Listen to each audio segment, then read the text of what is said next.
Good evening. And if you're just tuning in, you are listening to The Angel Rock. I am your host, Lorilei Potvin. A little bit about myself. I'm a Canadian clairvoyant medium. I'm a crystal Reiki energy healer, Akashic Records practitioner, spiritual teacher, and mentor. And I'm also a registered nurse. And if you've never been to The Angel Rock before, welcome, as well as our returning guests.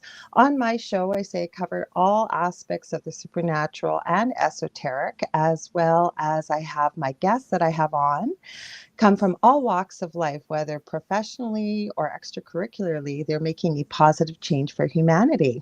Now, before I introduce our wonderful guest, I want to remind you, if you are listening and you want to watch the show, please come over to United Public Radio Network's YouTube channel. We have a different name now. Sorry, I'm a little frazzled. I'll explain in a few minutes why. Sorry, it's under the UFO Paranormal Radio Network, or UFO Gods and Extraterrestrials. Now, if you're leaving comments on my Facebook profile, I can't see them. Every week we have these fantastic comments and I don't get to see them. So let me introduce my guest when I can find some clean glasses here. And I want to thank her because she's coming to us from over in the UK. Now, her name is Jenny Light. She's a teacher of meditation and yoga on Insight Timer, a spiritual healer, an author, inspirational speaker, and an artist. She had a Kundalini awakening as a small child and has had a passion for yoga from the age of 9. She taught herself to meditate at 14 and has been teaching yoga for 20 years. Now, I won't read her whole bio. It's amazing. It's incredible. We're going to talk about that. Welcome, Jenny. How are you? Hi, I'm so pleased to be here. I'm pleased to have you. And poor Jenny, we have, as often happens, I want to give a huge shout out to Gavin Lee Davies, who sends me incredible authors like Jenny.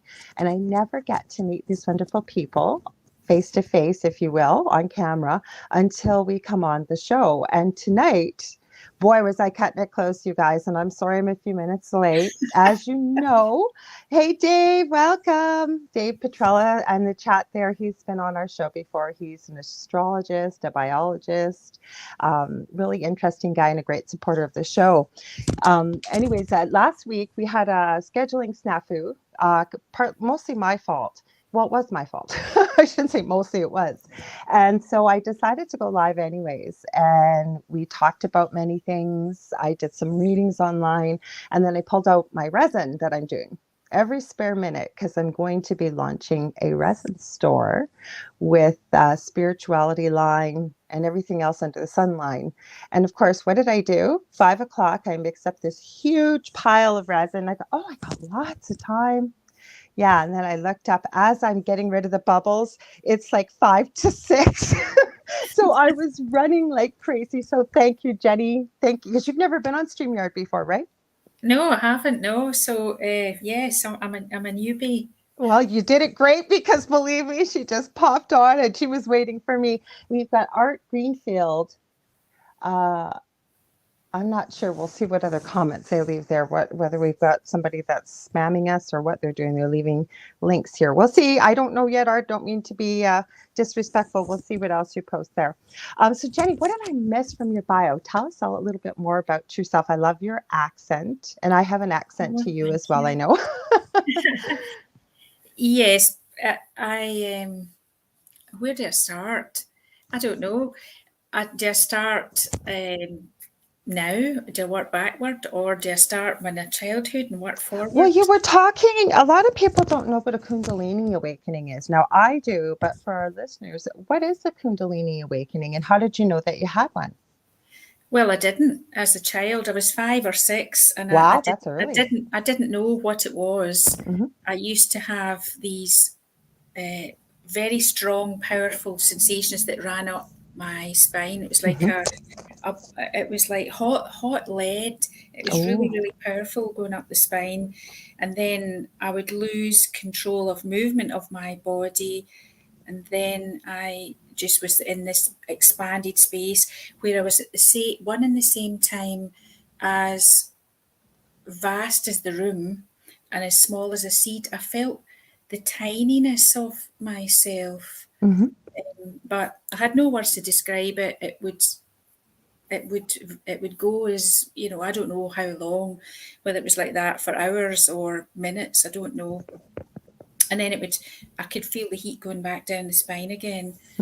It was only when I was an adult and I'd went to do my yoga teacher training that I was like, oh, right, that's what happened to me as a child. And the same thing happened when I did my yoga teacher training.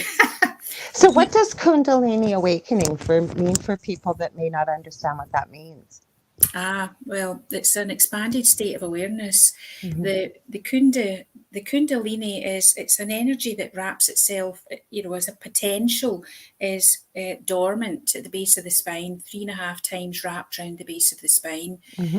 But at certain stages of spiritual development, that power, that energy will come up the spine and over the crown of the head onto the third eye, the Ajna chakra. Anyway, I can only describe what it feels like, not what the theory is, but it was unbidden, shall I say. Nothing stimulated it, you know. I've read that sometimes people say that you can have like an injury or, you know, something happens to you that can bring this power up. Well, I'm in the camp that disagrees with that. I think it's somehow a stage in spiritual development. Yes. And that I must be just carrying on from where I was in previous lives. I have to agree with you. And everybody I've talked to about Kundalini awakening, whether on air or off air, I think we've all got a different idea. Now, the way I look at it is the one thing I really always say is what we perceive becomes what we become to believe, and it becomes a reality. So I have actually been working on that and with people, and people have had amazing results. So basically, the way I look at a Kundalini awakening, you mentioned some people say chakras, or I say chakras. Both ways are right, but we have these, if you will, invisible energy centers in the center of our body and many other places on our body. Yes. And it's almost like they're connecting, if you will, being able to run energy through the top and above, like the crown, and then we can get into their star. So you know what I mean. Sorry, I wasn't looking at my extra chakras for the show tonight. But I always say, as human beings, I believe we're meant to run energy. So connecting to source or whatever your belief is, higher power, and then grounding is so important, especially for human beings, and connecting. I call it Gaia. Some people, I tell them, if you want to imagine a rock in the center of the earth or what. Now, with Kundalini, it's almost like they all connect, and you can almost get that energy running up and forth quite effortlessly. But a lot of people describe it differently. Like you said, it felt like hot lava for you. It was like hot lava. It was or hot lead. It was sorry, lead. it You was like said sorry. molten. It was like molten metal. But from what I've come to perceive, now this is not what I've read, but just what I've perceived. What I've come to perceive is that the process becomes less dramatic. Yeah. It becomes less visceral over time because I think, as you were saying, it's joining the dots between the main chakras on the spine. It's pushing through, but if it meets blockages, I think that's where you feel it'll only go so far. If it meets a blockage, it won't go any further. But if you've still got residual karma or stuff that's blocking in that chakra, then what it's going to do is it's going to sometimes it will come through and it'll feel rough. It feels difficult. But what came with it, and I've had lots of people that email me because of their own awakenings that they've had a rough time. What came with it was an extreme sensitivity to others' energy coming close to me. Feelings of not being able to eat or drink because I was into an elevated state. I couldn't tolerate or didn't want food. And if I did, I vomited. This was for short periods. Not as a child, funnily enough, but as an adult. Yeah, and the room was spinning round, and it was very difficult at the time. Yeah, But Dave added, from his perspective, it's called the quicksilver mercury of the body, the spinal cord fluid. And then he added, yes, if the channels of the body are clean, Kundalini will feel smooth. And when you were yes, speaking, I'm quite clairaudient, so I hear spirit quite a bit. And one of my guides, I don't know if they were trying to be facetious, but they said it's basically when all your stars are aligned. So everything's open and clear, and it's very interesting. I think you're the first person I've met that it's happened as a child, but it would make sense, right? Because we're so innocent where we are in development, energy, and what have you, right? well, I don't think it's the innocence. I think, well, I think it's because this is what where I had reached in some previous life. I do have memory of um, sitting meditating over a valley, and and it's jungle, and I kind of intuitively knew it was India. Mm-hmm. Mm-hmm. I've only been to India as an adult, but as a Right. child, I kind of knew these things. Um, Anyway, it's strange to describe what happens when you're a Mm-hmm. child, Mm-hmm. because you didn't have the vocabulary to describe it then. Definitely. I work with, from time to time, parents of children that, because I have quite an extensive background in the paranormal, not by choice, but it was kind of my reasoning for awakening, if you will. I always had the gifts there, but we lived in an extremely haunted paranormal house, and we left about 2 years before that, but just crazy stuff. But anyways, my whole point is working with children that can see spirit, and I believe most children can, especially young children and Yes. animals, that they don't have the words to express, right? Anything, even emotions, like when there's overwhelming emotions, or what have you, and that just comes with time, age, and experience, right? Yes, I mean, it was really funny. My granddaughter, I've got several Mm-hmm. grandchildren, but when the middle granddaughter was 3, it was the funniest thing. I was reading her a story, and just nothing relating to the story. She just said out of the blue, "We don't have wings anymore." Oh, wow. And I said, "Oh," I said, "Did you used to have wings?" "Yes." I said, "What did they look like?" She said, "They were pink." Oh, And I said, wow. "What colour were my wings?" And she said, "White with purple bits." But it's just the sweetest. Oh, Wow. she also did this. We don't have wings anymore. We've only got these. And she kind of looked at her wee fat chubby arms, and she said, "Just these." Did And she tell you what she was referring to? Is she referring to like the fairy realm or angels, or no, she just she didn't have a huge vocabulary. got you? Hmm. Ah, into the minds of children, I'm telling you.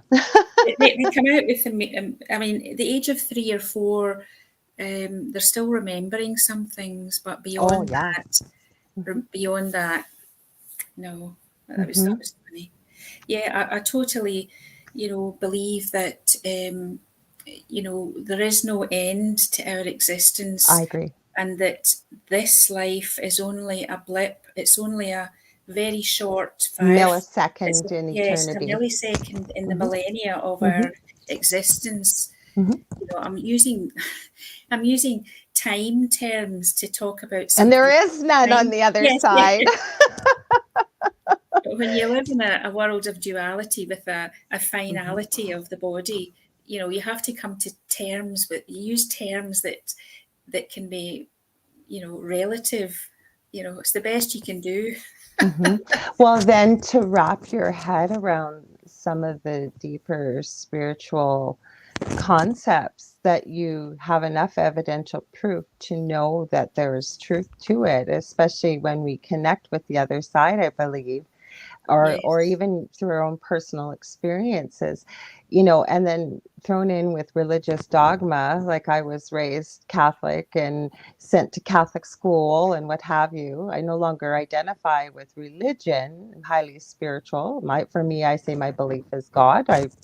Whatever other, and I accept whoever or whatever people's beliefs are. I always say it's not my job to judge, but it's like unwinding it, right? Because for me, in the beginning of all this, for example, hell, right? Hell and retribution and justice and all these things that we believe in as human beings. But as you study and through meditation, I find Spirit will hold classes through meditation. That's where I want to go with this.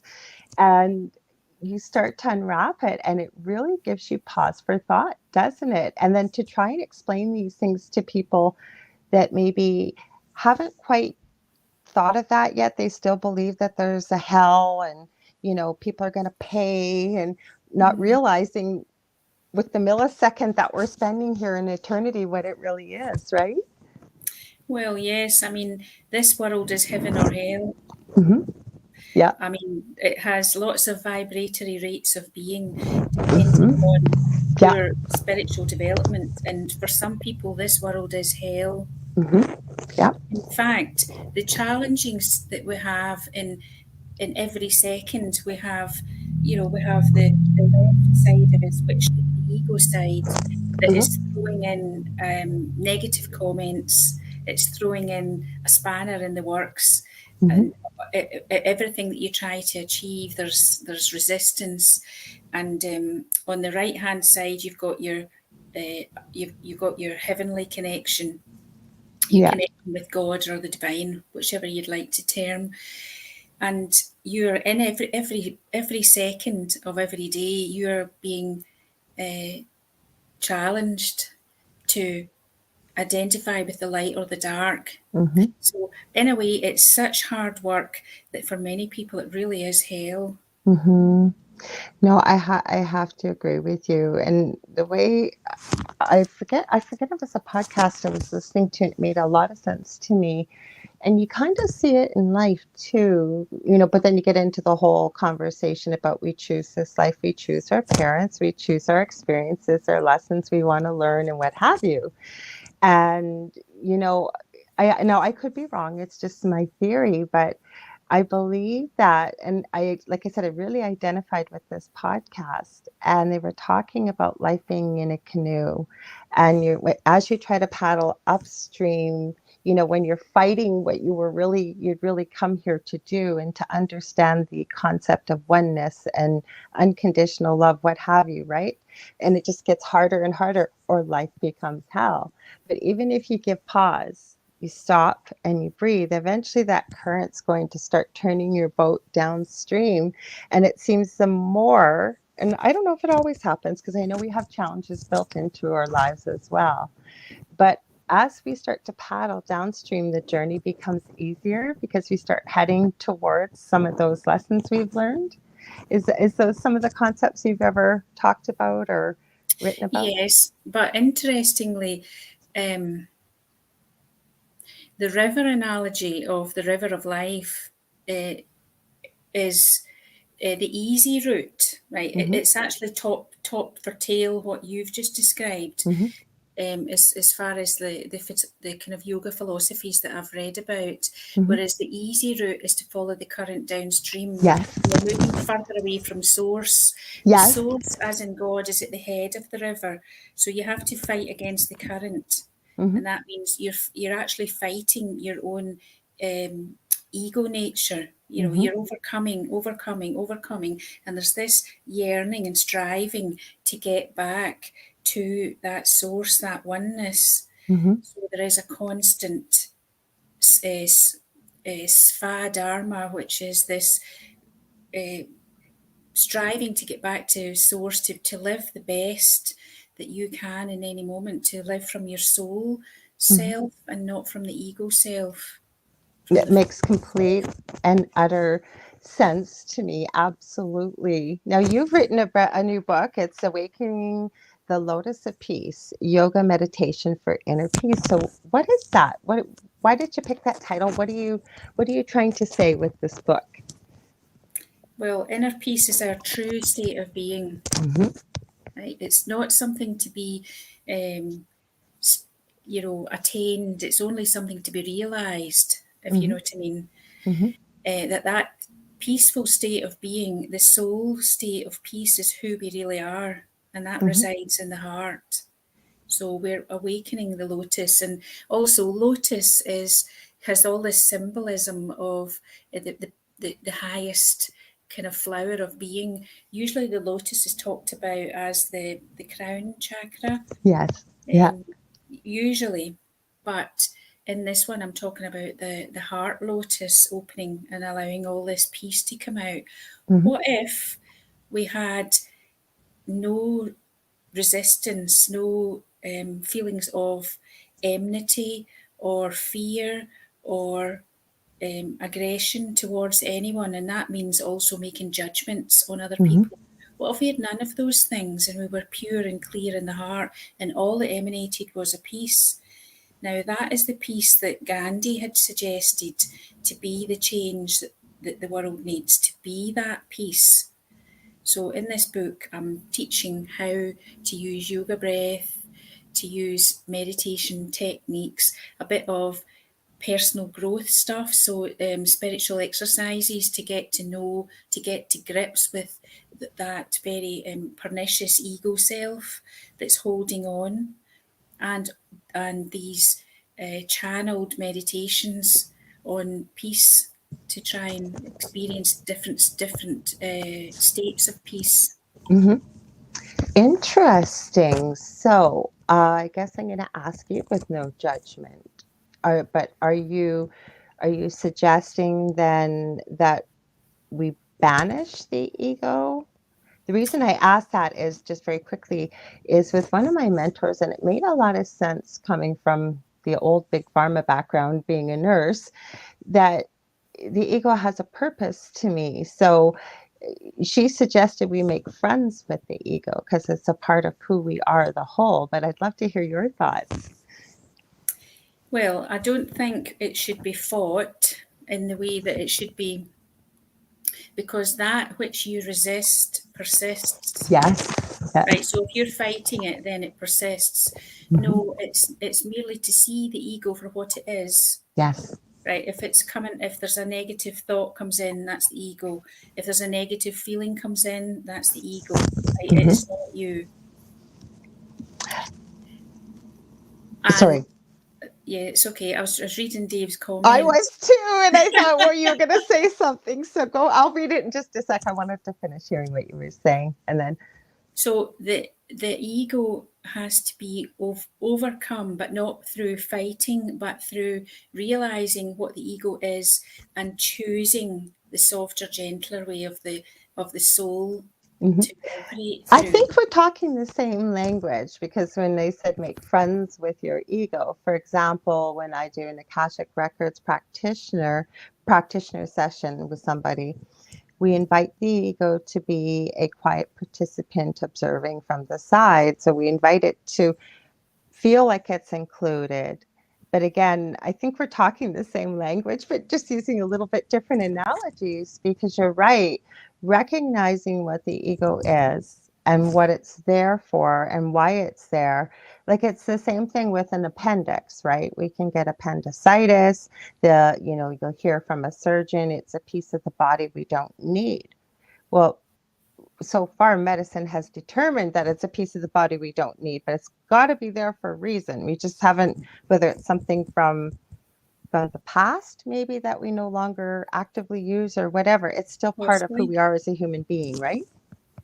Yes, I think as far as I know from my high school anatomy, it digests chlorophyll, which is plant matter. Mm-hmm. So I don't know. It's maybe as vegans we need it more.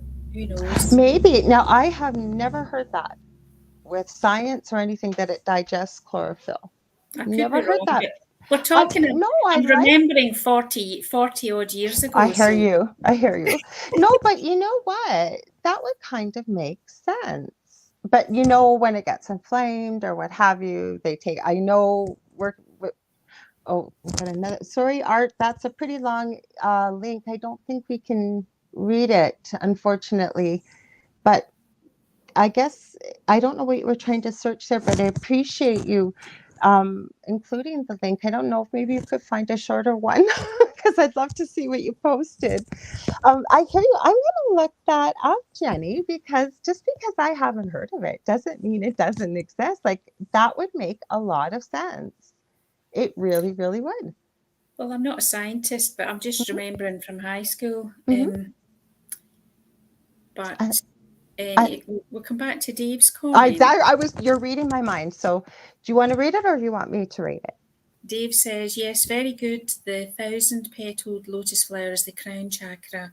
All of the chakras are referred to as having petals too. The number of petals refers to the number of energy outputs. Yes, so that they appear to be petals, Hmm. the way that they flow out. And the heart itself, though, it moves from just being the heart chakra with Hmm. its 12 points of light, the anahata chakra. It transforms into, in a stage of spiritual development, it transforms into this vast um, plexus of light. It's no longer just the 12 points of light. It is this vast um, energy that comes out. It's the heart is actually the center of all of the seven main Yes. chakras. Right in the center is the heart, Hmm. and there are stages of the spiritual development that relate to that heart Hmm. becoming purer and purer, starting from the dark heart and moving through to that pure heart, which is felt as just a pure energy. The ego has vanished at that Hmm. point.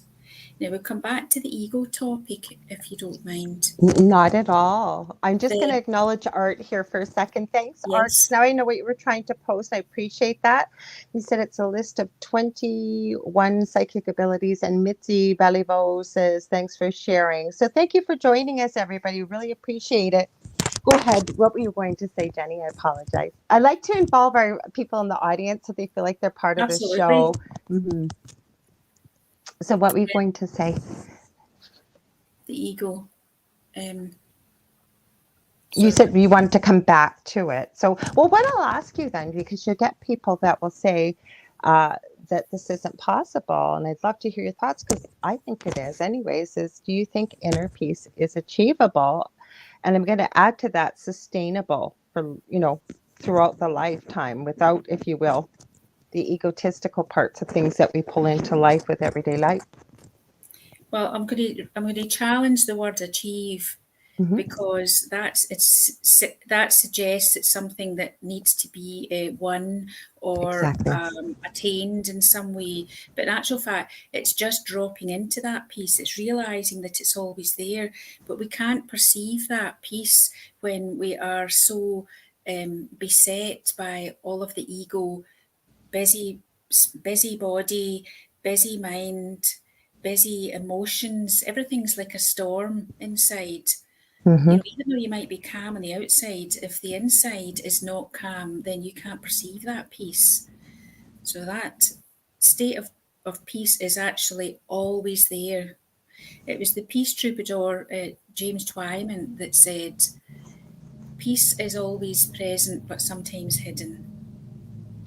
So, yeah, because not I think I know, I agree with you that I think that's our natural way of being. But for somebody, besides, we want them to buy your incredible book. But what else could, no, we do, because I think it's a manual.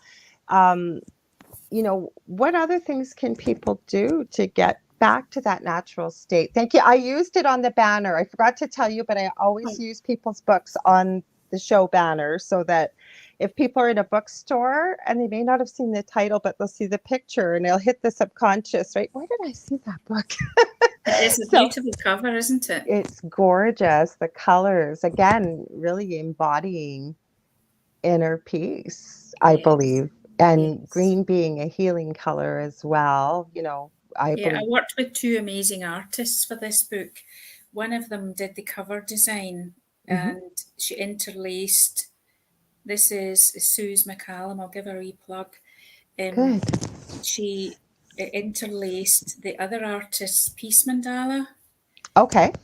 through it as well. And the other one did hand drew piece mandalas the whole way through, if I can just show. Oh, So every page, beautiful. every chapter has got another piece mandala, so they're just utterly beautiful. So They maybe keep it. are. Anyway, that's my daughter that did that.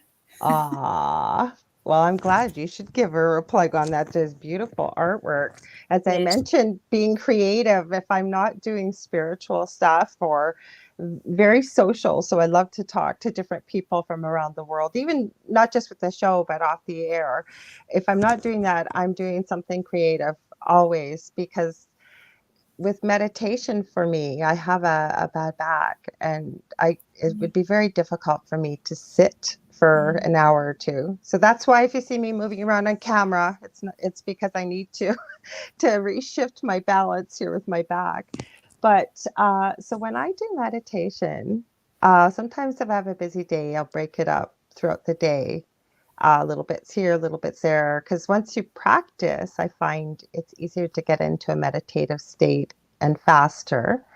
So I yes. find with creation for myself, when it's quiet in the middle of the night and there's nobody bothering me, and you just clear your mind, and it just seems so natural. So what you started meditating really young, like at 14, and I was seeing from such Gavin's such a sweetheart, he sent such great notes. He said you had some spiritual experiences that you mentioned in your book too. So how do those all intertwine? Because you don't hear too many 14-year-olds that are practicing meditation, that's for sure. Well, I mean, as I say, I kind of started with this expanded states of being that were there when I was 5 and 6. I Right. don't remember them when we moved house when I was 7, so it was when I was younger. Hmm. Uh, my father and my mother were into exploring Buddhism and Oh, okay. mystic Christianity, Hinduism. They were in their own spiritual search, and um, I chose to go vegetarian when I was 6, Wow. and the whole family we were given choices, but I already had made my choice. Hmm. Because I didn't want to eat anything that had to be killed for me to eat it, and Hmm. I don't think plants are quite the same, you have to eat something anyway. Hmm. You do. You don't Hmm. have to, I'll come back to that, but um, when I was 9, my mum started going to a yoga class. Oh, She okay. would come back, she would practice the yoga in the living room, and I loved to join in. I got I got a yoga book for children for my 9th birthday, I and I love never it. looked back. I went on to I had a Richard Hittleman work plan. It was a month work plan. I don't know if you've heard it. 1960s, well 70s, 80s. He's an American. What was his name? It cut out for a minute. Sorry. Richard Hittleman. Anyway, It whatever. sounds I familiar. had to get a workbook, and I used to work through this book of yoga exercises, and that was me. I had my own daily practice. Well, definitely from the age of 14, perhaps earlier than that. I'm not sure, and it just seemed natural that meditation had to come too, because that was the whole thing. He taught that you do this series of asana exercises, and you're opening the lungs and you're Hmm. expanding your lung capacity, and then you're moving into meditation. He made it a Hmm. journey, and I thought, well, meditation has to be it. But interestingly enough, his book wasn't very good. He had a book of yoga meditation. Hmm. It was indecipherable to me. I couldn't work it out. Um, Right. it didn't seem to be very well laid out or something. But I started using a book by Barry Long, who's an Australian meditation teacher. And his book was very simple. It was in a nutshell. There was hardly any pages in it. It was just do this, Yeah. do this, do this. And that made sense. See, that's what I find with people, myself in the beginning with meditation. And had a teacher that was quite funny. She had a call-in show. This is years ago. And it was just so hilarious because she was live and she's turning red in the face. And she kept saying, because I kept saying, no, I'm so busy. You know, it's really hard to find time to meditate. And then, like I said, her face started to turn red and she's saying, I'm not saying that. No, no. And you can't hear any other voice. You can't hear anything. And she's just getting more and more embarrassed. And then she finally says, okay. She said, one of your guides and my guides has said, I need to say this to you. And they assure me that you will have a good sense of humor about this. She said, do you head to the restroom? I said, well, everybody does at least once or twice a day, or numerous times are in the restroom. And she said, well, we all have 5 minutes at least to ourselves. And that's a good place to start. But she was so embarrassed, and I'm kind of filtering what she said, but it was pretty funny. But, you know, like I said, to hear of a 14-year-old, and with the problem is, I think I find with people, that's where I was going with this, is people can say, I can't do meditation. I can't quiet my mind. I can't this. I can't that.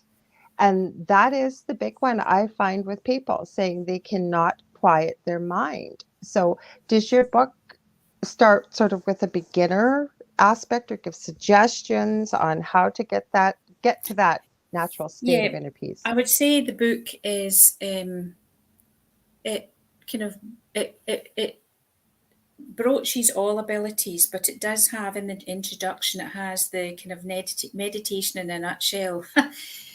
And basically, what I would say would be, if you everybody can meditate, even if you're looking for, people are looking for thinking that they have to sit for 10 minutes or 15 minutes Yeah. or an hour or something, and that they've got the mind has got to be calm the whole time. No, meditation is a process, you know, that even what they're looking for, and I tell my students that you're looking for 1 second of clarity, you Mm-hmm. know, and then the ego will intrude again. So you're trying to pull yourself back into focus and look for another second of clarity. But there are techniques in how that you quieten the body. The body comes first. So you're quietening the body by doing any sort of exercise at all to try and get the static out of the body. Okay. Do some deep breathing. I'm not, given specific things here because not everybody does yoga, but most people go for a walk. Something that would clear the body of the static. If you're going for a walk, then barefoot is a good one. Yes. But if not, if you're not barefoot with shoes, and visualize that the static is going down through the soles of the feet and into the ground. It's Mm-hmm. being absorbed by the ground. And if you're barefoot, you are visualizing the same thing, but you're also receiving the negative ions from the earth, which Mm-hmm. is extremely calming and healing for the body and for the mind. So whatever you do, whether it's a few yoga exercises, whether you're going for a walk, whatever it is that you do, or just a few stretches, lifting the arms above the head and breathing Mm-hmm. in, get the body, first of all, released of some of its static. And then you're focusing in on the breathing. You're allowing the body to come into a seated posture, whatever that might be, whether you're in a chair or sitting cross-legged on the floor. There's no ego trip here. It's what can be comfortable so you don't need to fidget for 10 or 15 minutes, whatever you've got. And you're using the breath. Now, there's several breath techniques that you could use, but a simple one would be where you observe the length of the inhale and you make the exhale longer. Okay. So there's no great wealth of knowledge needs to be done to do that. If you change the ratio of the breath, i.e., you make the exhale longer, then you very quickly start to change the brain waves. We bring the brain waves from beta, which is the normal Mm-hmm. state of waking consciousness, into alpha, which is the sleeping consciousness as we slide into sleep. Mm-hmm. Alpha is also where we move into REM. You have got this, with the rapid eye movement state Mm-hmm. doing dreaming. But for meditation, we're wanting to pass through alpha without becoming so drowsy that we lose that alert and awakeness. And we're moving into the deeper states of meditation. So the brain waves become longer and slower if we focus on the exhale becoming longer. And then we can do some focus of the mind. So the Mm-hmm. mind is going to be not blank, but focusing on something. So you could be focusing on visualizing a beautiful flower. Mm-hmm. You could be focusing on perceiving a light on the brow. You could be focusing on, if you're using a mudra, like the Jhana mudra, you're touching forefinger and thumb, palms facing up, as if to be receptive. And you could focus on the sensation between forefinger and thumb, but there's a focus of some kind, and but the technique gets you into that calmer mind, calm, stable, upright body. Mm-hmm. So Dave says, I agree, Jenny. We have to get the energy to move in the body. This really allows for higher spiritual awareness. The heart, mind, and body all have to be working together. Absolutely, I agree. So now I have a good friend. I don't know if you might know him or not, Augie Nost. No? He's originally from Norway. He lives in the United States, and he has a show called Broadcast Team Alpha with Nori Love. And he's been on my show quite a few times, and he's a great proponent. And I really do believe in many things he teaches, but the mastermind, when two or more minds are focused on the same thing, you can increase the energy, if you will, to help bring it to fruition or manifestation. And people, because he's been meditating for years, and I believe during one of his meditations, he believes he had a universal download, like all of the knowledge of the universe in seconds. And I was trying to get him to explain it. But my point I mentioned this is he had said, he suggested that for meditation, now you've got a different method, and I love that you've shared what you have here, because I think it's important for people that maybe, they're not able for whatever reason, whether it's their own belief system or what, that wouldn't work, or what have you. But and please, I don't say that with any disrespect, but the reason No, he that's suggested fine. this was, and you made me think of it when you mentioned focusing about a light on the brow. He suggests when you close your eyes to focus on the inner eyelids, but do you remember those pictures back in the late 80s? I think it was early 90s, where they just looked like a bunch of static lines.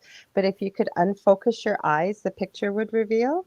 Yes. That's what he gets you to do with your eyes, but bring them almost midline while your eyes are closed. You're not quite cross-eyed, but you're aligning, he says, midline in the brain.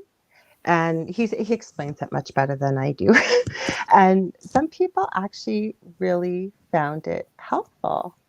One thing I am going to ask you, since you're a big proponent of it, have you heard of brain yoga? Brain yoga? Yeah. No. Okay, I'm going to send you this because I never heard of it either. And the magic eye, Dave said. He was the one that introduced me to this. I have a son with severe autism, and what they do is they've been using this, I guess. It takes about 30 seconds to a minute in the morning. And it's just a certain, I don't know why they call it yoga, because it isn't really yoga movements, but it's a certain way you move your hands and your arms and what Oh have yes, you. I do. I do Okay, so know you it. do know I it. do know Okay, I it. thought you It's would. what's it called? It's a kind of um, kines. Oh, geez. Um, It'll is it? come to you. told me about it to try. You know, I haven't been able to talk my son Brain into. gym, that's what it's called. Is it brain gym? That's what we Okay. call it in Scotland. Yeah, Okay. it's the series, and it's to do with the idea of it's taught in schools. You Not know, here. well, it's Should kids have be. got they do it It in should be. schools to Hmm. try and get them to cross the midline of the body. Yes. Hmm. So some kids, if they've got kind of visual disorders and Hmm. things like that, they'll take a pencil, and if they're taking it to, from the right hand, if they're going to use it on this side of the body, they move it into the other hand. There's that kind of Hmm. blankness somewhere.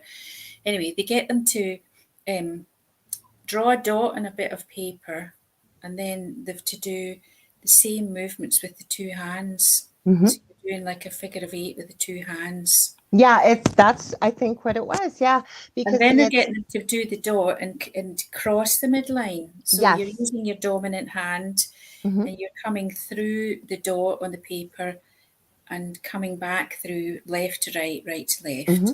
And then they try it with your non-dominant Hmm. hand, and you're doing the same movement. Yeah, It's it's supposed maybe on to its bring, side. yeah, bring the brain halves together in the Yes. midline. And I think the research he had sent me, he did a video on it. I'll try to remember to send it to you after quickly. But like for stroke victims and, children like my own son with autism or what And have you. children with dyslexia as well. Oh, definitely. Yeah, Because dyslexia. I used to be a teacher, you see, in education, and Ah, I used this. okay. That was my career Okay. in my third dimensional world. 3D Anyway, world. with that Your dot, muggle job. you know how you've got the letter. I'm just trying to see if this goes the right way. I know you got to think backwards, Right, right? I've got to think backwards. Okay, so it's A, Mm-hmm. and then you've got if you want to do P, you're Mm-hmm. up and down, and then if you want to do uh, D, it's round, up, Mm-hmm. down, Yeah. flip, and the other one was Q, so it's the same round, up, down. Down Okay, in so you're Italia. doing the same movements. Mm-hmm.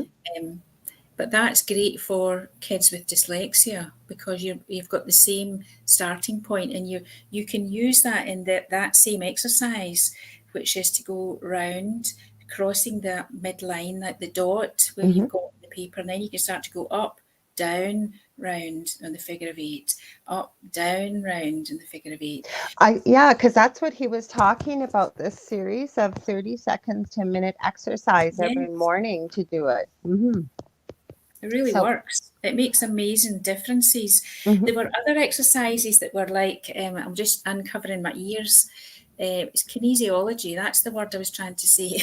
Okay. um, it's it's like pulling on the lobes of the ears, uncurling the ears and tugging. Yeah. Right. So you're doing this about 3 or 4 times. So you get the kids to do this just before maths. Oh. Do you For think it's math, acupressure too that it yes, it unlocks that? is. Okay. And then until the ear itself starts to become the inner ear becomes warm, Oh, and then okay. that's the brain that's switched on for maths. It's amazing difference. The kids are just so alert afterwards. And Wow. how long did that take? Less than a minute. Nothing, nothing at all. And I think it's so important. And, like even with my son, and with no disrespect, he's 24. He was just in here at the beginning of the show. If you see me go like this, because he was talking, he knows my show was on. But he's 24, but with no disrespect, he's like at that precocious age of a 5 to a 7-year-old. So, I don't know if he's ever going to progress past that, but he's brilliant in some areas. But my whole point is, trying to, I'll never know what it feels like because I'm not experiencing it myself, but with the knowledge of the brain that I have, for example, to teach him his phone number. It didn't matter what we did. And it hit me. Probably was spirit back then, and I didn't realize it was like, then we teach him a different way. We use a different part of the brain. So I'm a terrible singer, but we made up a song for the phone number. And by singing it, Different. He memorized it. He still knows it to this day, his old phone number, and he'll still sing it. But the thing is, it uses different parts of the brain. And Yes. the reason I mention that is because with meditation, I think the further and deeper that we go with meditation, I think that anything is limitless. I don't know, what's your thought? Because of the gifts we can unlock, that's part of my message is we have so many gifts and we are so powerful. And I don't say that from an ego sense, but the things that we've been told are never possible are possible. I believe we did it centuries ago, and we just need to unlock the key. What's your thoughts on that? I think you're absolutely right. And it's interesting what you say about using different parts of the brain Mm-hmm. because I remember reading some research about different states of being. So, some Mm-hmm. people that perform well under the influence of alcohol, Yeah. drugs that most people would that would be a hindrance, but some people they actually perform well because Mm-hmm. they've learned to operate through that state of consciousness. I Mm-hmm. can't vouch for how that is for myself, but Me um, either. There's people I know probably or have met in my lifetime that, yes, I would agree with that. but yes, it's very interesting about using different parts of the brain because we're only using, a tenth of Mm-hmm. our normal waking consciousness. We're only using a tenth of the possibility of what the brain can do. Mm-hmm. And I'd be interested in hearing your thoughts on meditation, but most people describe, and science has proven this to be, by using probes on the head, Mm-hmm. the the brain of a person that's deeply meditating in the states of like delta, A moving theta. really, really Mm-hmm. deeply in meditation, the whole brain's lit up. Mm-hmm. It's like a light bulb. Mm-hmm. There's, whereas in normal waking consciousness, we've got flashes here, there, we've got Mm-hmm. some areas of the brain that are more lit up than others. But in actual fact, we use the whole brain for um,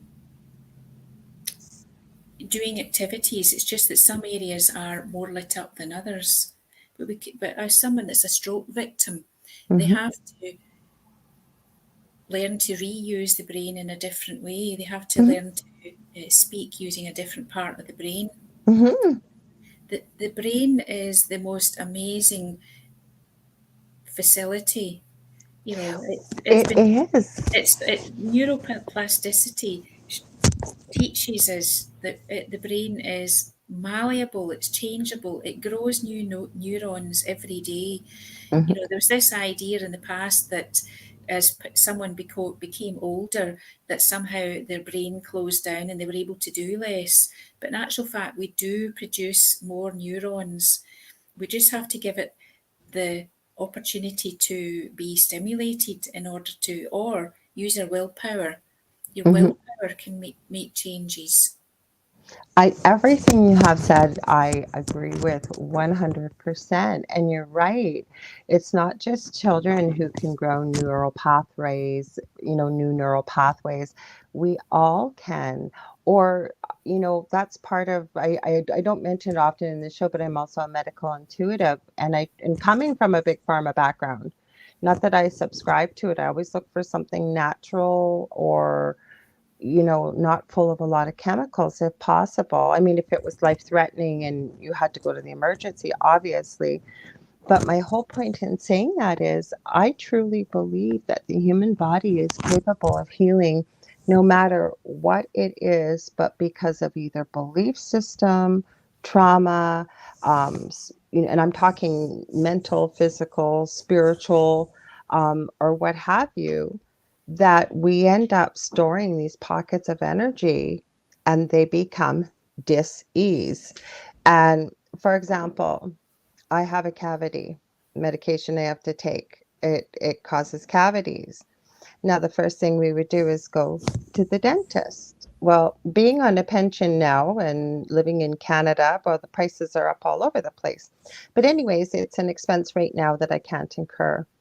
So I did some research. There are people that can heal cavities, and I can tell you what I'm working on and what I'm working with, it is indeed healing it.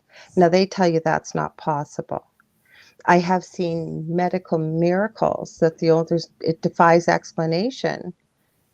It's because of will, like you said, or Yes, belief system, or what have you. I think we are so incredible as human beings, but because we've been led to believe that it's not possible since infancy, that it becomes ingrained. It's almost like you have to unwind it once you start to awaken, if you will. What's your thoughts on that? well, it's actually quite interesting that you're talking about the teeth, because I remember I watched or some research on, um, say, when a root canal treatment's put Mm-hmm. invariably within a few years, I mean, is supposed to kill off the nerve in the tooth, Yeah. but within a few years, that the root canal treatment will only last up to about 10 years, and then Mm-hmm. the tooth needs to be removed. And they were saying, well, why is this? Because it should be, but you've killed the tooth Mm-hmm. really by taking out that nerve. And it's not by taking out the nerve itself, it's because there's there's all these little channels that run through. Yeah. Were you reading about that as well? No, no, but I know there is all these little channels. I'm All these wanting what you little have to say. channels that because you've done a root canal, you've blocked all those little channels from bringing health giving, you know, properties. I'm not a scientist and I don't remember the details, but I thought, oh my goodness. We're all not scientists here, so you're explaining it beautifully. Yeah. And I thought, oh wow, that really means that you could heal your tooth. Mm-hmm. I Yeah. remember I was stuck once, and this is not so much as healing my tooth. I had an abscess and I was away on holiday, so I had no access to a dentist. And I thought, well, I have to do something about this. God wouldn't have put us here without giving us some facility to cope, or, you know, something. Mm-hmm. And it Mm-hmm. came to me intuitively that all I needed to do was to come in through the back of my head, use my energy hand, my astral hand, Mm-hmm. come in through the back of the head, and I'm squeezing the pituitary through the back of the head. The Wow. pituitary is the master gland that releases all the pain killing, you know, the endorphins. Endorphins, yes. Yeah, but it releases painkillers. So I thought I'll squeeze it, and then if the pain was on the left, then I'm releasing my fingers to the left to Mm-hmm. see To whether the channel it. Mm-hmm. channel where it goes left or right. I tell you, it is like two squeezes of mental squeezes of the pituitary I gland, and the love pain was it. gone. And this was an abscess that any pain, cold, or pressure, Mm-hmm. I was through the roof. You know, gone, no pain whatsoever. I'm going to remember that because what happened with me, and I have had an abscess. I had beautiful teeth until I hurt my back, no more dental coverage, and then the medication I'm on. And I was seeing this fantastic doctor. I don't have her anymore, but she was phenomenal. She's from Pakistan. And her husband, I forget how we used to have the most interesting conversations, her and I. I always ended up, I didn't mean to hold her up, but we'd end up talking about many of the things we're talking about right now. And her husband was just a little tiny slip of a man, had, I think, his doctorate in homeopathy and all these other natural healing channels. But because he couldn't read and write English properly, what a shame. He wasn't able to work in the field while here. And she had said he'd also had 3 heart attacks, and she's an internal medicine specialist. And she said he had an abscess that was like the size of a small melon, if you will. And they wanted to put him on the operating table and drain it immediately. And she said, absolutely not. Like, I don't know if he would wake up. So and again, this came in handy and I remembered it. She mentioned that what she used, he knew what to use. They used apple cider vinegar. Now, I'm not diagnosing anybody. I'm not giving out medical advice. I'm just sharing something for our listeners. So she said he used apple cider vinegar with the mother in it for mouthwash 5 times a day, put a bit of warm water. She said the next day it came from this size down to a golf ball, and the next day it was gone. And it works. It does. I've tried it. So there you go. Well, do you know, we all need to have these little kernels of Yes. store-covered medicines that we can store away in our brain, just in case we need Mm-hmm. something. I mean, you could be stranded, you know, like I was, Yeah. away in the wilds and unable to get to a doctor, and you've got something that you can apply in that Mm-hmm. moment, you know, just to help yourself. Mm-hmm. I believe firmly in that homeopathic medicines, Absolutely. but also that in very close to where you are at any time, there's going to be a plant that you can apply that is going to be the very thing that you need. Right. Mm-hmm. So having a Mm-hmm. having a store cupboard knowledge of just a few things, you know, it's Yes. a bit like you've got a first aid kit that's going to have, you know, sticking plasters. I was going to say a banana. I mean a bandage. Yeah. Yeah. Some antiseptic cream, blah blah blah. Mm-hmm. You know, but to have a few things that you know that are going to work. For instance, dandelion. Oh, I was just talking about this with my partner, Dell. He has a show on Thursday nights here. You may hear from him. He's probably going to want to have you on his show, The Delicious Recipe, because Gavin shares with us. But go ahead with the dandelion, because we were just talking about this the other day, him and I.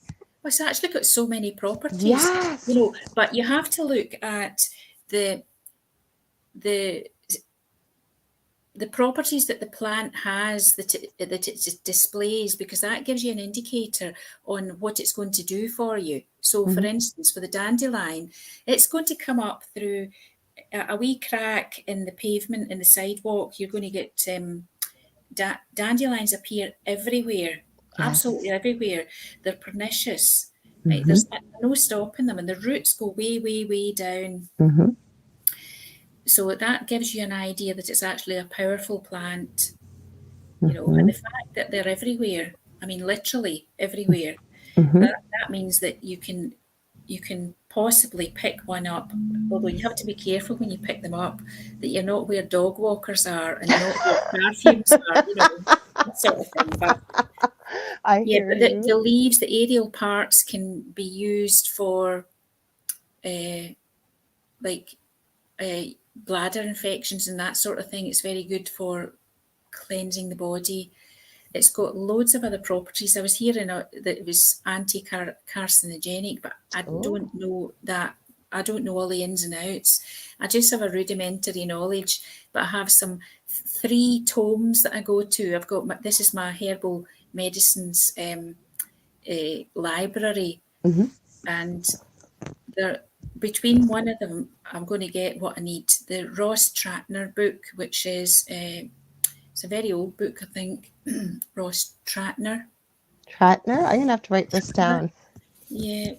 Um, I'm anyway, writing it down. it's very, very Maybe I'll get you prescriptive. to send me the names if you wouldn't mind, and then I'll post them on this show for people. How's that, Jenny? Would that Yes, work? Okay, good. that sounds good. Okay, so Yeah, Ross, and then what's the other two?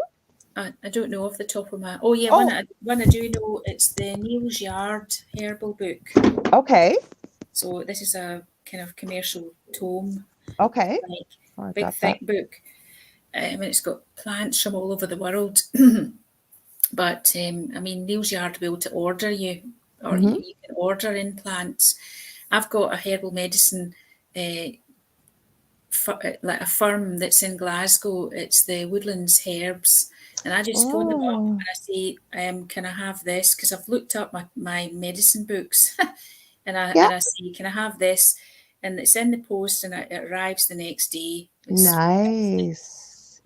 Yeah, we don't quite have that luxury. Where I live in Canada, well, the listeners have heard before, but I live smack dab right in the middle of Canada. I'm about 35 minutes away from Minnesota border in the US. And if you've heard of Minneapolis, Minnesota, I'm about 6 hours north, and the city I live in is called Thunder Bay. So it's right on the biggest great of the Great Lakes, Lake Superior, but it's almost equal distance to the west coast, to the east coast, to where, so anybody that travels from one side of Canada to the other has to come through my city, or if they want to go down to southern Ontario or the US through here, they would make a stop. So, but my point is, we don't have a particularly long growing season. We do have long winters. Oh yes, yes, but I'm talking about dried I plants, knew you you know, and, probably were. they're not growing them; Hmm. they're merely supplying them, if you I know hear what I you. mean. Hmm. But they've No, got a but I meant herbal, to get them. They're a little bit yeah, more difficult where we are, yes, that you wouldn't get them next day. Could you get them? Yes. And it never hurts to have that knowledge because you work in healing as well, don't you?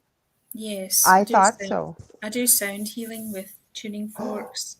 Well, you're going to have to come back and talk about that because I have some tuning forks and I'm just getting into that. This is my new book I showed last week, and it's not quite the one I wanted. One of my close friends in Atlanta, hi, Leanne. It's called Dowsing and Self Healing, and it's the book, but I couldn't get the full book. So, what it ended up coming was just the techniques, which is kind of nice because it just tells you different healing techniques. It's written by Henry Dowser. I haven't been able to go through the whole thing yet. Now, the book I use a lot. I love it. All the time I use it. It's called The Secret Language of Your Body by Ina Segal. And it gets into how to activate your higher self, colors to work with, emotions to clear, both positive and negative. And I find it very, very effective. So I work with that quite a bit, but I'm getting into sound healing. So we got to talk about your book. I could talk to you all day here. We're supposed to talk about this new book. What else do you want to tell me about your book? Like, so could a beginner use this, for example, listening that's never, or why should someone meditate? Let's start there because a lot of people think, well, that's just for people that are hippy dippy, and no disrespect to yoga. Yoga is amazing. But for people that have never heard of these modalities before, why would they do it? And could a beginner start utilizing your book? Well, meditation is, I mean, it's most people do meditate at Yes. some point or other, but they maybe don't know that they're meditating. You know, when you allow yourself to come into calm, um, I used to meditate as a child. I think when I used to stare out of the big Victorian windows in the school Mm-hmm. and stare into the blue sky, and Yeah. I'd become all peace and calm, and then I'd come back into it's like, oh right, I'm back now. Back to real life. But I just kind of zone out for a little bit on some other state of being, but or become absorbed in something. You know, you've got a power of concentration. Other people, they really enjoy going for a walk and become into a meditative state walking. And I don't really mean that they're glued to their phone at the same time. I prefer when I'm not listening to anything. It's a Mm-hmm. state of quietness, so there is a silence that goes with it. But anyway, yes, the book deals with why you should meditate because it Yes. brings you into a state of calm. That's one of the first kind of health benefits that you get is that a calm body means a healthier body. A calm mind means a healthier thought processes, healthier state of balance of mind. Okay. So, yes, I think meditating is a way in which you get immediate benefits of body and mind, but the main goal of doing it is to tap into the deeper states of being to really find out who you are. Mm-hmm. Not the body, not the mind, not the breath, not the feelings, not the personality that you've come here and that you kind of embody, but you're none of those things. To find out who you are behind it all. But in my books, I don't like flowery language. I like to keep things really simple. Mm-hmm.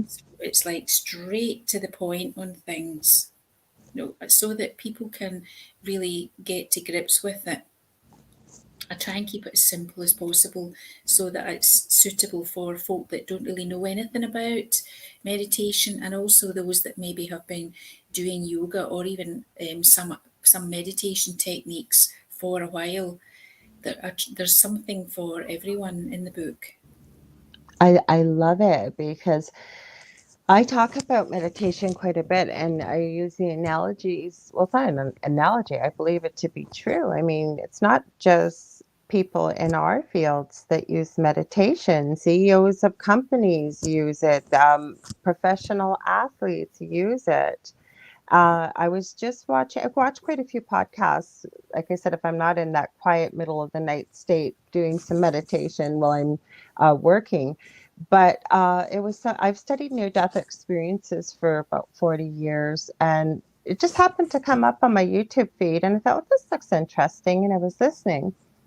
And I loved what she said at the end about, some of the messages that she returned from home, as she called it, as I do, going back home, um, or across the veil, whatever people want to call it.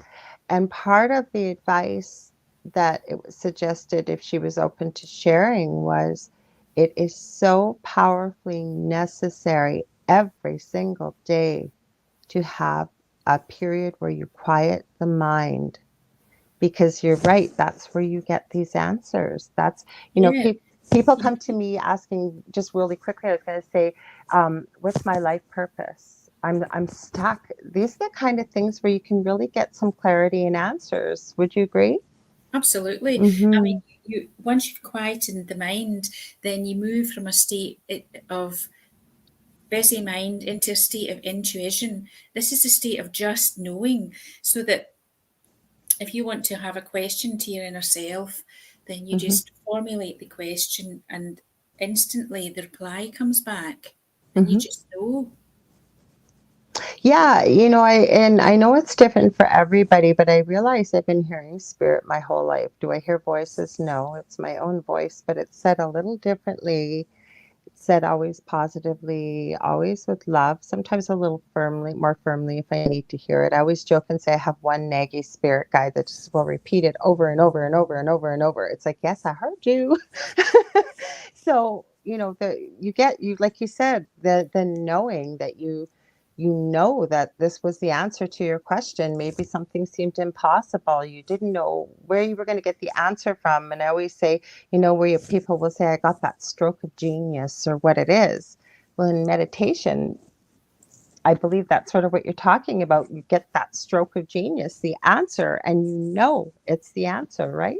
Yeah, you just know, and it can be really simple. You know, that's when you know you've got your soul self that's giving you the message, because it makes it so I like simple, that soul and self. suddenly you are just like, all right, okay, I can do that. Hmm. You know, if there's an element of doubt that creeps in, that's the ego self trying Yes. to reassert itself. But that initial, oh well, that's it, I can do that. That's a route that I can take. Hmm. That's something that I can do, and you just know it. Do So you cover things like meditating with crystals and things too? Because I know, myself included, I've had some wildly incredible experiences, not in a negative way, powerfully positive with the addition of crystals, for example. not really, Hmm. because I mean, I've had a great interest in crystals. Hmm. You know, I remember I bought a Lemurian crystal. You know, it's like Hmm. I know barcodes it is. Yeah. striations up the side, and I Yeah. spent ages meditating. It's about 6 inches long. It's a incredible thing with Hmm. I, markings down I the think I side. have one here. While we're talking, I think I have one. I have crystals everywhere around here. Go ahead, carry I on. spent ages meditating with this Hmm. thing, and it just wouldn't open up for me. It's Maybe, I, maybe it wasn't the right one. I think this one's a Lemurian. yeah. It's got the striations. This is I think it's fairy aura, or no, this is the angel On the aura. side, Angel. it's not the striations on the inside, it's striations on the outside, like a barcode on the outside. See, no, I've always been told it was on the inside. So isn't that interesting? Yeah, it was Canadian Jade and Jewel. You know, heard of Jade and Jewel? I don't think It I was him that have. taught. He does courses on Lemurian crystals, and he said it's Okay. barcodes on the outside. And I bought it in the crystal shop as barcodes on the outside. But anyway, I love it. the I thing love is it. that at one time I couldn't go.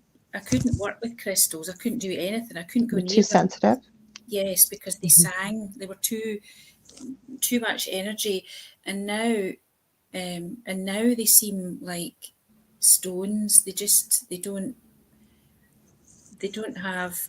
sing, they don't talk, they don't, it's like I'm in a different space. I hear you. They don't resonate. But I tried to work with crystals, but it's obviously not my thing. And that's okay because, like I say to people, even with the gifts that we have as human beings on this planet, some people might be natural born athletes, some people with numbers, some people natural born leaders or painters or what have you. We all have different gifts. And I believe that that goes along when it comes to the spiritual or esoteric side as well. I Yes. really believe that. It just wasn't my thing. Maybe in a past life I did, but not in this one. These two, actually, they're not real Vogel crystals. I actually have a friend that worked with Marcel Vogel, and he worked for, have you heard of Marcel Vogel? No. Okay, he worked with IBM. He was responsible, you know, that shiny mirror type finish that was on CD-ROMs. For those of us that are older, they know what CD-ROMs are Yes. and DVDs. Well, when he retired, he had absolutely zero interest in crystals, but he was looking for a project to get into. And I forget what the reasoning is. I'll have to ask Dan again. But anyways, he realized how powerful quartz crystals were because they're used in old time watches, especially like to help power the battery and what have you. So he started experimenting with cutting various angles into the crystals. And a true Vogel crystal, like I said, my friend Dan Willis used to work with Marcel. He's no longer alive. Now this is last time I had Dan on. It was about a year ago. There's only one person in the world that knows how to cut a true Vogel crystal, and you would pay for it probably tens of thousands of dollars. But my whole point is this is just a tiny one, but it's got all these like angles cut into it. Yes. When I use this, it actually gets hot and starts to vibrate. Same as this one. This is a Super 7 where I live. It's well known, or a Melody Stone. And it actually has a red pieces in it that'll just go fiery hot. But again, that's my thing, right? Whereas, like you said, you do sound healing, or this incredible book about meditations. And that's the beautiful thing I think about, if you will, being in Earth School right now, living here, is we find the people I think we're meant to work with.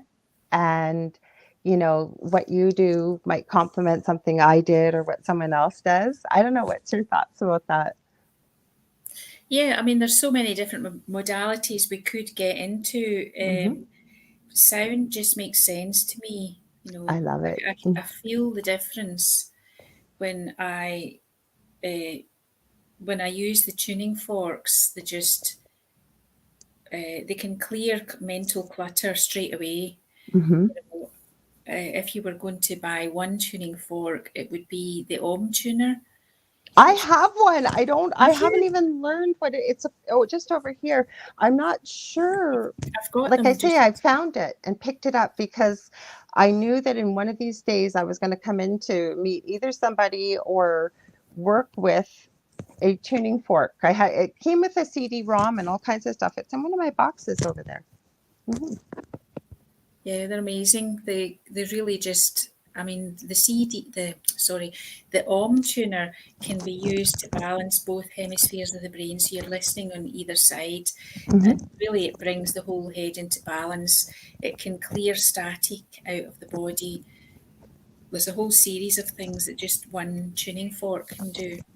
So it would be a good precursor then, if you had to, if you couldn't say get outside to move the static in the body to get ready for meditation or what have you. Then, Yes, yes, you could use it around the body. Yes.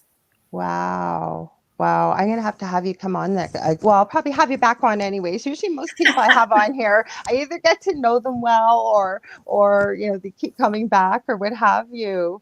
I'm just want to look like. I think we've covered a lot of this, but oh, this is a good question, and I don't always look at the questions, but um, it says, do you think that a personal meditation on peace can impact the world?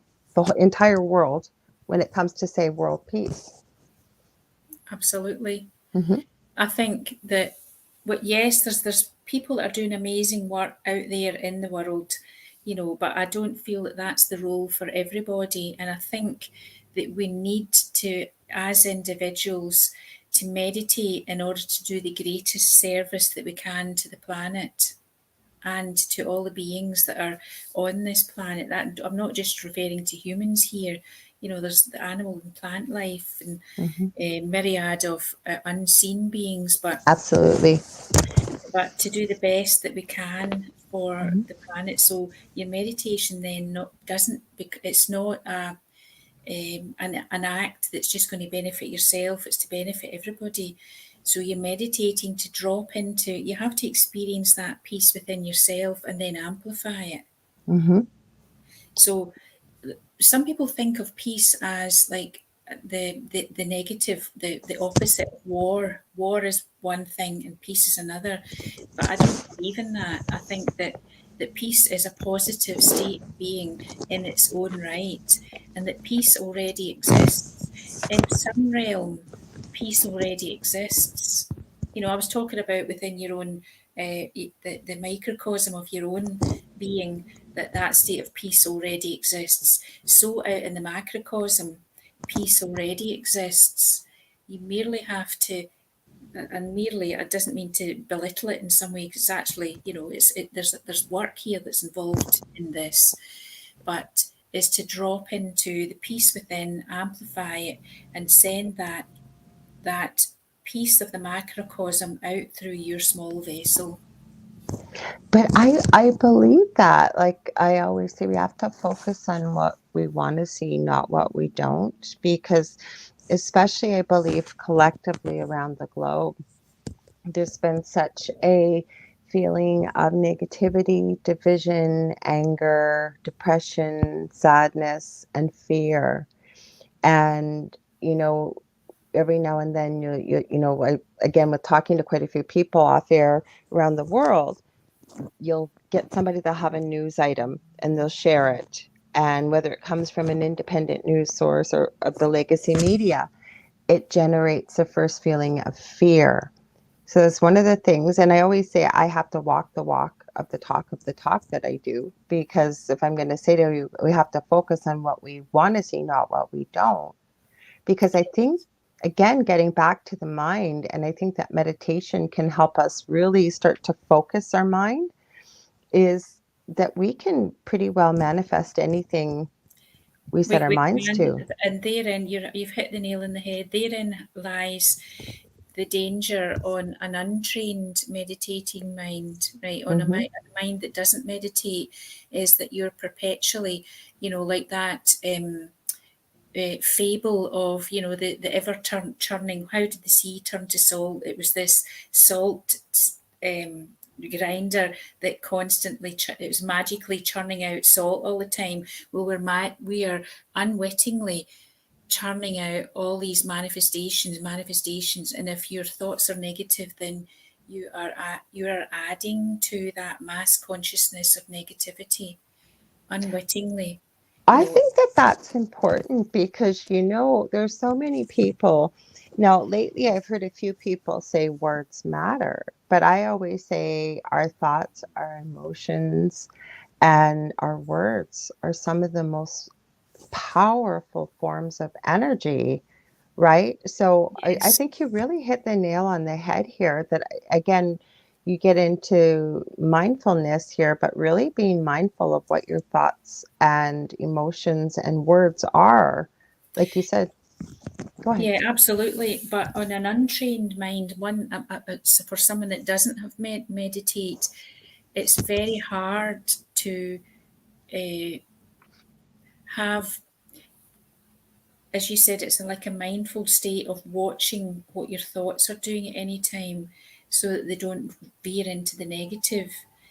The thing about yogic meditation as a discipline is that it uh, cleanses the consciousness of the states of negative karma the samskaras, the issues that we carry from lifetime to lifetime, of the karma that we've incurred, gets cleansed, so that we're no longer unwittingly dropping into negative frames of mind.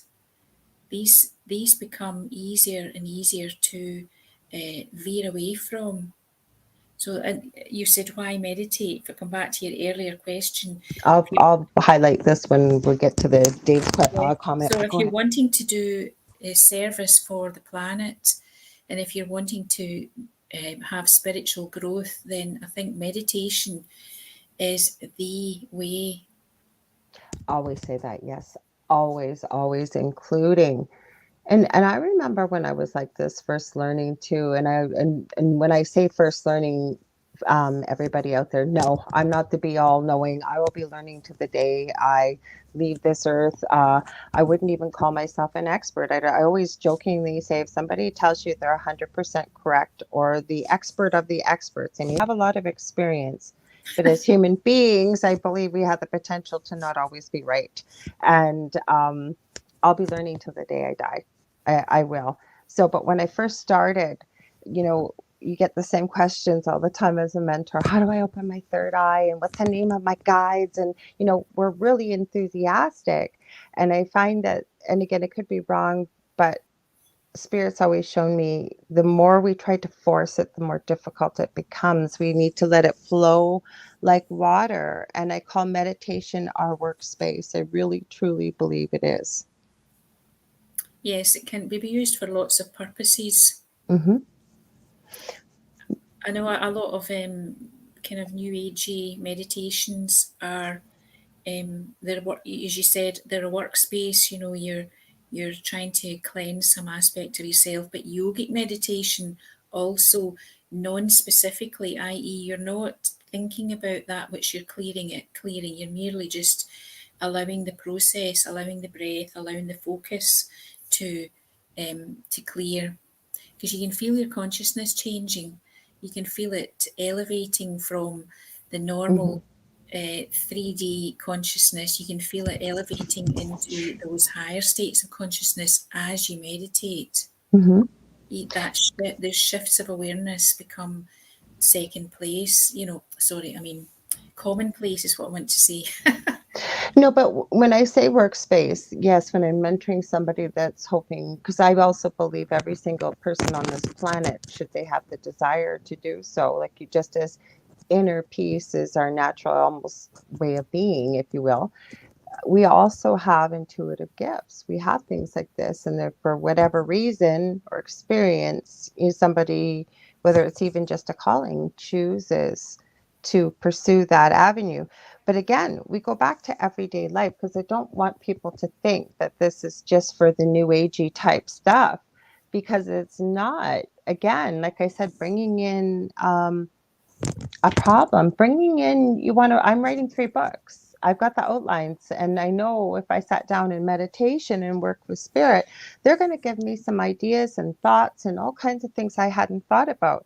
It's a practical daily something for my everyday life. Or maybe you want to build the house of your dreams, or you need a new job. A lot of people are switching professions right now with the state of the world, and you don't have any idea of place to start. Quiet the mind, bring it in there, ask for some, if you don't believe, even if you have guides or angels or what, we all have a higher self, if you will, your subconscious, whatever you want to call it. And it's just so surprising the answers you will get that you haven't thought about. And again, I keep using the word muggle mind, but muggle, or the word muggle, but it is, right? The ones we all think that our brain is the mastermind that runs everything, and it's really not. It's our subconscious that's on all the time, right? Yes, Mm-hmm. it's the consciousness that's running everything. Mm-hmm. That part of ourselves that is universal. It's not harmed in any way by anything that happens in earthly experiences. If the body's harmed, our soul consciousness isn't harmed. We just transfer from this body into the kind of astral world. And Mm-hmm. then if we have issues that we need to work out, we come back in another body to work Mm-hmm. those out. So it's a continual process, but our soul consciousness is unharmed Mm-hmm. by any of the experiences that we have. Yeah, it was a really interesting concept that I had this gentleman on a few weeks ago. We had pre-recorded, and he called Earth a school, which I believe it is. But there was somebody we were talking about. I had recently, it was either a video or I'd read something, and they were talking about, I believe they had a near-death experience. And as they were back home in heaven, across the veil, whatever people would like to call that, he said it all seems so simple looking back. It was like it was all a play. He said you could see all the actors, and if you will, it was my play because it was my life. Everybody had their own plays going on. He Yes. said you could see the other actors for the next scenes waiting in the wings, and he said it was that simple looking from that perspective. So, if you think about it, I guess where I'm going with this is the 3D self versus who we really are. When you said about, this, I forget how you put it, soul. You said soul. Soul consciousness. Yes, thank you, soul consciousness. And that's, again, I think our 3D self is who we are in humanity, but not really who we are in soul consciousness at 5D or higher, right? Yeah, or higher, absolutely Mm-hmm. higher than 5D. So I believe this. I'd love to hear your thoughts. Do you think then that it would be easier to get in better connection, if you will, or hear more clearly with daily meditation about our soul, who we are, who we really are, the soul, if you will. Yeah, daily meditation makes a big difference because um, if you're only meditating sporadically, you're fighting against, the ego's interruptions. The fact that you need to move the body because it feels itchy, it feels restless, blah blah blah, or the mind is all over the place. But the more you meditate, the more calmness there is. You can, as you said at the beginning, you could drop more quickly into Yeah. that state Mm-hmm. of calmness, and then you can build from that platform into a stronger, deeper state of meditation.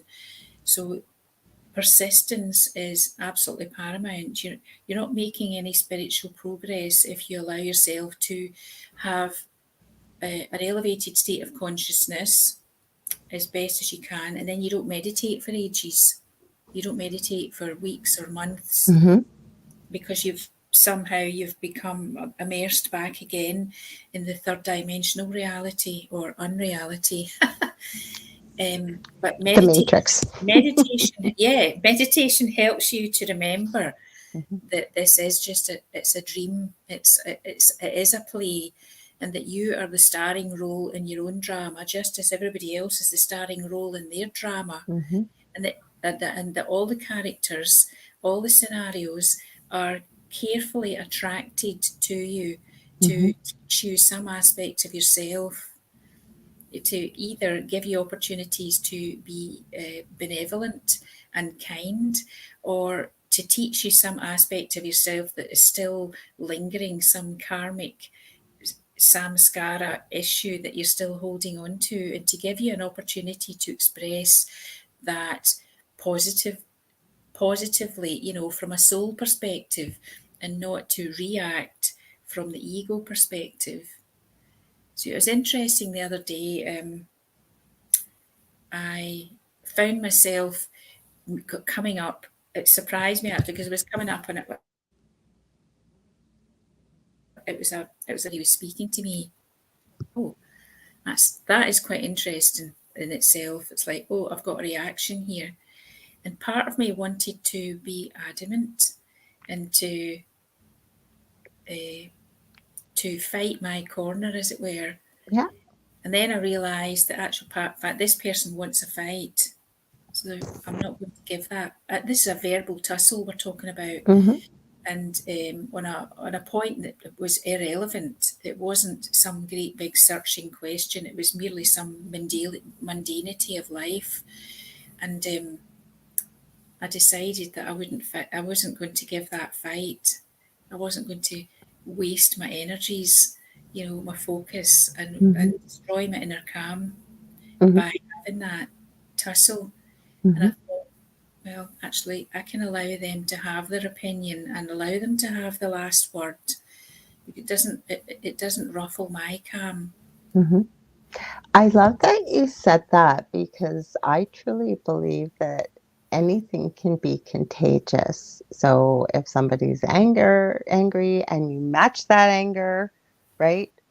A lot of times it can be contagious. They talk about the boss has a bad home life, comes to work and dumps it on his employee who brings it home. It's kind of the same thing. So It working is. backwards with that state of calm, right? We could radiate that out in situations like this, depending on the person's intention. So if they really were looking for a fight, they're probably going to be pretty PO'd that you aren't the one that's going to fill their cup, if you will, because they Yeah, I want to mean, fight. it's happened on a few occasions. I remember I was doing some holistic event, and I had some person stepped forward who I thought was making some serious point, and she wanted a serious discussion, but she didn't really. She just wanted a fight. She wanted to argue the toss. Mm-hmm. And when I realised that all she wanted was the fight, um, I just stood back, and I've just placed my hands in front of myself, just one hand in front of the other, just wait. I just let her speak. Mm-hmm. So our tirade was about 5 minutes. I just stood there within my own bubble of calm and just Yeah. allowed her to vent. Mm-hmm. And I just said, well, we'll just agree to disagree. Yeah. You have your opinions. They're yours, and I respect that. That what a And beautiful I way found to that hand. Oh, go ahead.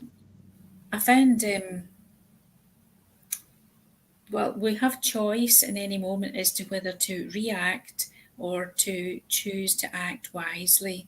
Mm-hmm. And the universe is, I come back to your orchestrating characters to come in from the wings to teach you that next Mm-hmm. lesson, to give you an opportunity to say, well, universe is saying, well, have you learnt this? Let's see if you have. And Yeah. and some innocent body is brought forward to to give you that opportunity to learn, Mm-hmm. prove that you've learned it. I agree. Or, say somebody always saying before they incarnate into this lifetime, they've decided that maybe one of the lessons for their soul is to learn patience. Mm. And I believe this came from another one of my mentors, and I believe they're right, is, well, believe me, more than likely, you're not going to end up in some Zen Buddhist monk monastery to learn patience. You're probably going to get a lot of people pushing your buttons and what have you to challenge you to find ways to maintain your patience. Or like, I just love what you said there. You had a lot of wisdom in that, what you shared there about the person wanting to just fight and vent. And like you said, you didn't choose to waste your energy, and the beautiful words that you shared with them at the end of it, they really couldn't fight with it because you weren't telling them they were right or wrong, just basically No, I were mean neutral. everyone has their opinion based on their perspective, and Hmm. that is their perspective of of life experiences, but also where they are in their spiritual development. And I think that we have to choose that which we resist wisely, Hmm. because I'll come back to the statement I used at the beginning, that which we resist persists. Persist. Hmm. So if you're wanting to have the universe presenting with the same things, the universe will just keep presenting and presenting and Until you presenting learn it. until you learn it. I remember I used to have the lesson presented 3 times. I would go, "Oh, right, I see what you're trying to do. Now I'll Hmm. change." And then I decided to short circuit that and say, "Right, okay, the universe presents this one time, and I learn it. So Okay. I'm not hanging about, and it presents one time, then I'll learn that lesson and move on. Well, my lesson for me is if something shows up in my field more than 3 times in a short period of time, that's a message to me to pay attention to that. There's something Yeah. in it, whether information, somebody I need to meet, something I need to learn, whatever. Yeah, like that person that drops into your mind out of the blue that you haven't thought about for years, Mm-hmm. then they turn up. Ooh, No, I mean that they turn up. You know, you get an email from them, a excuse me. phone call from them, or you meet them in Mm-hmm. the street, or you know, you hadn't thought about them for years. I But want to apologize. I forgot, speaking of crystals, take my crystal off. If you were hearing that, it was probably hitting my microphone, and I apologize. I usually remember to take it off. So if you're listening on the replay and you're hearing this scratchy, that's my fault. You can blame it. His name is Justice. I have no idea why, but Justice, my Super 7, likes to be present. And it just coincides with my microphone here. I wanted to read some of Dave's comments here. Thanks for being here, and everybody else that's here. We don't always see them in the comments, but we appreciate those of you that are listening live and participating from all around the world. I want to remind people too, before I read Dave's comments, that say you've missed this live or you want to share this with somebody. We are carried wherever podcasts or talk radio is carried. So iTunes, iHeartRadio, Spreaker, Spotify, SoundCloud, Podbean, YouTube, you name it. You can, I believe there's well over 200 different apps and websites where our archives are carried. So you can always find these show replays. So Dave says, I agree, Jenny. We have to, sorry, we read that already. He was talking about the magic eye, he mentioned. I think it had to do with energy in the body. And then he said, I highly recommend Cure Tooth Decay by, sorry, I gotta put my glasses on. One thing about getting older. By Ramiel Nagel, Nagel. I'll have to keep that in mind. And then he said, great explanation, Jenny. It does impact the world. We can all make a difference. And I agree, we can. And he was just talking when I had said that, rather than trying to force something, especially when it comes to spiritual development, that Spirit had shared, you need to let it just flow. Just let it be. Just let it happen. Kind of like our natural way of inner peace. Like you said, it's always there. This is just, if you will, from our conversation, it seems like it's a tools and a roadmap about how to get there with your book. yes, I think so. Very much tool-based workbook. Mm-hmm. I like that. So speaking of that, where can they get a hold of you, Jenny? Because like you said, you do healing work, you're an inspirational teacher. I think I saw artist. Did I see artist on your bio as well? Yes, I do paintings. Oh, I love it. I don't know if you can see, there's one. Oh my goodness, that's So this was, beautiful. it Golden was a part of the notification. Alice in Wonderland collection that I did.